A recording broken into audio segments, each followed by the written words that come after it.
Assalamu alaikum dear students, welcome to the official video tutorial page of Ghazali Institute of Medical Sciences. I am your biochemistry lecturer Dr. Zainab और ये lecture तमाम technologies semester number 1 यानी पहले semester के students के लिए है। आज हम कंटिन्यू करेंगे चैप्टर नंबर 9 बॉडी फ्लूइड्स को, जिसके अंदर हमारा लास्ट टॉपिक होगा movement of molecules across the membrane, और उसमें हम टॉपिक लेंगे एक्टिव ट्रांसपोर्ट को। So let's start our topic. What is active transport? Active transport क्या होता है? The movement of the molecules from a region of lower concentration towards the region of higher concentration is called as active transport. जब हम कम से ज्यादा की तरफ जाने की कोशिश करेंगे, ठीक है, कम से ज्यादा की तरफ जाने की कोशिश करते हैं, so that is known as active transport. This require ATP as energy. यहाँ पे हमें एनर्जी के फॉर्म में क्या होती है? ATP, which is generated by the respiration. ठीक है, जब हम सांस लेते हैं तो एटीपी बनती है, और कहाँ बनती है? In the mitochondria. माइटोकॉन्ड्रिया कहाँ पे पड़ा होता है? This is present inside the cell. अब यहाँ पे एक डायग्राम आपके लिए है जिसमें आपको एक्टिव ट्रांसपोर्ट दिखा रहे हैं। ये जो आपको नजर आ रहा है,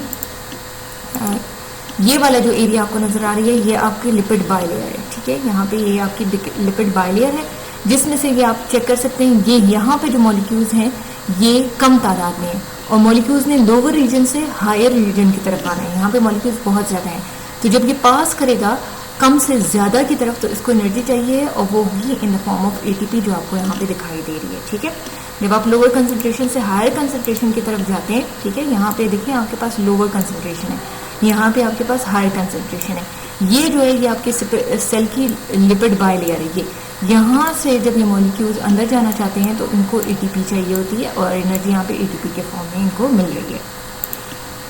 एग्जाम्पल्स क्या होंगे? मतलब हमारी बॉडी के अंदर, ह्यूमन बॉडी के अंदर एग्जाम्पल्स क्या हैं एक्टिव ट्रांसपोर्ट के?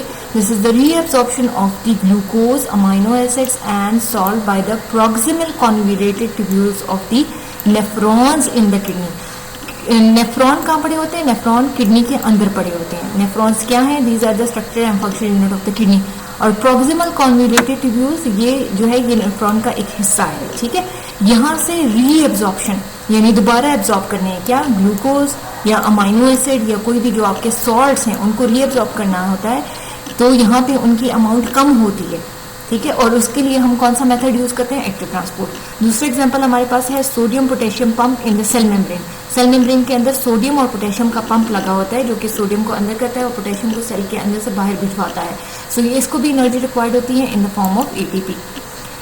यहाँ पे इंपॉर्टेंट बात यह है कि आप के लिए एक चीज इंपॉर्टेंट है, और वो है ऑस्मोटिक प्रेशर। ठीक है, ऑस्मोटिक प्रेशर क्या होती है? जब जाहिर बात है आपने सेल में एक मेम्ब्रेन है, यहाँ पे आपके पास कम तादाद में मॉलिक्यूल्स हैं, ठीक है, और आपने ज्यादा तादाद वाली मॉलिक्यूल की तरफ मूव करना है, तो हमने कहा था कि जब हम ज्यादा तादाद की तरफ आना चाह रहे हैं और इस मेम्ब्रेन को क्रॉस करेंगे, तो यहाँ पे हमें energy in the form of ATP चाहिए। ठीक है, एटीपी के फॉर्म में एनर्जी तो मिल गई है, लेकिन यहाँ पे एक ऑस्मोटिक प्रेशर भी जनरेट होता है। ऑस्मोटिक प्रेशर जनरेट होता है, यानी ये जो मेम्ब्रेन है, इससे जब हम मॉलिक्यूल्स को इस तरफ पार करने की कोशिश करेंगे तो यहाँ पे प्रेशर जनरेट होता है, जिसको हम ऑस्मोटिक प्रेशर कहते हैं। अब इसको पढ़ते हैं कि क्या? It is the pressure which is developed in the solute. Solute मतलब जो आपके पास आपने डिजोल्व करना होता है। Solute for the solvent to prevent the passage of the solvent through the semipermeable membrane. इसका मतलब ये है कि हमने मेम्ब्रेन की, ये वो प्रेशर है जो कि आपके लिए सॉल्यूट बनाता है। ठीक है, हमने मेम्ब्रेन के इस साइड से उस साइड पर सॉल्यूट को भेजना है, सॉल्वेंट को नहीं भेजना। ठीक है, तो सॉल्यूट एक प्रेशर जनरेट करते हैं ताकि सॉल्वेंट को, जो लिक्विड जिसके अंदर चीज डिसॉल्व होती है, वो लिक्विड इस मेम्ब्रेन से पार करके दूसरी साइड ना जाए, बल्कि सिर्फ और सिर्फ सॉल्यूट से। तो वो प्रेशर को हम कहते हैं osmotic pressure. Osmoregulation is the homeostasis. Osmoregulation is the homeostasis mechanism of an organism to reach the balance in the osmotic pressure. हमारी बॉडी के अंदर हर वक्त एक बैलेंस बना होता है, जिसको हम होम्योस्टेसिस कहते हैं, ठीक है। ब्लड के अंदर प्रेशर होता है और उस प्रेशर को बैलेंस में बरकरार रखते हैं, उसको होम्योस्टेसिस कहते हैं, जिसके लिए हमें ऑस्मो रेगुलेशन यानी ऑस्मोटिक प्रेशर को रेगुलेट बराबर रखने की जरूरत होती है।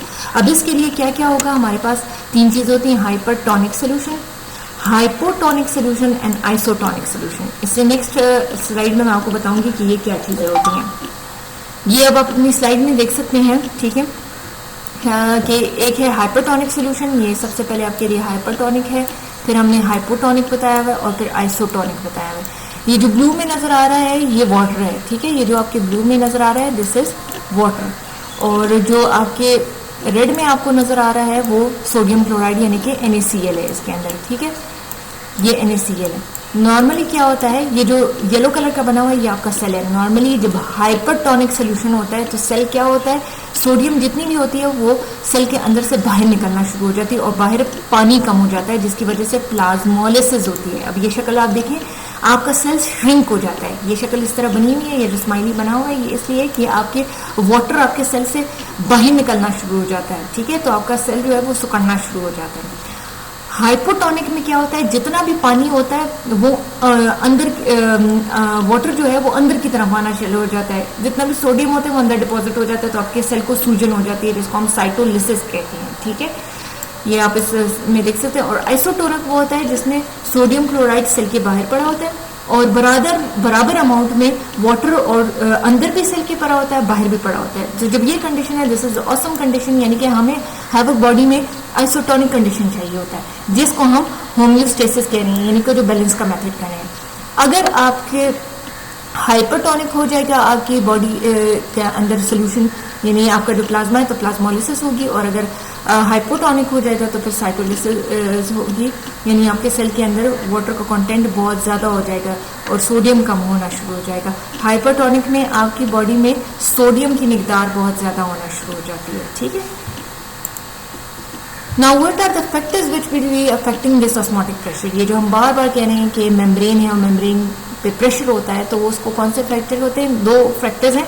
Osmotic pressure is directly proportional to the concentration of solute, not to the size of particle, ठीक है, जितना भी आपके पास सोल्यूट का अमाउंट ज्यादा होगा, ठीक है, उतना ज्यादा आपके पास ऑस्मोटिक प्रेशर होगा, क्योंकि मैंने कहा ना ये प्रेशर सोल्यूट की वजह से बनता है कि ये सॉल्वेंट को मेम्ब्रेन के उस पार नहीं जाने देता। Secondly osmotic pressure is directly proportional to the absolute temperature, और इससे पहले भी मैं आपको बता चुकी हूँ कि ह्यूमन बॉडी का एब्सोल्यूट टेम्परेचर है 37 डिग्री सेंटीग्रेड। ये 2 फैक्टर्स हैं, यानी कि एब्सोल्यूट टेम्परेचर और कंसंट्रेशन ऑफ सोल्यूट्स, ये दोनों इफेक्ट करते हैं ऑस्मोटिक प्रेशर को।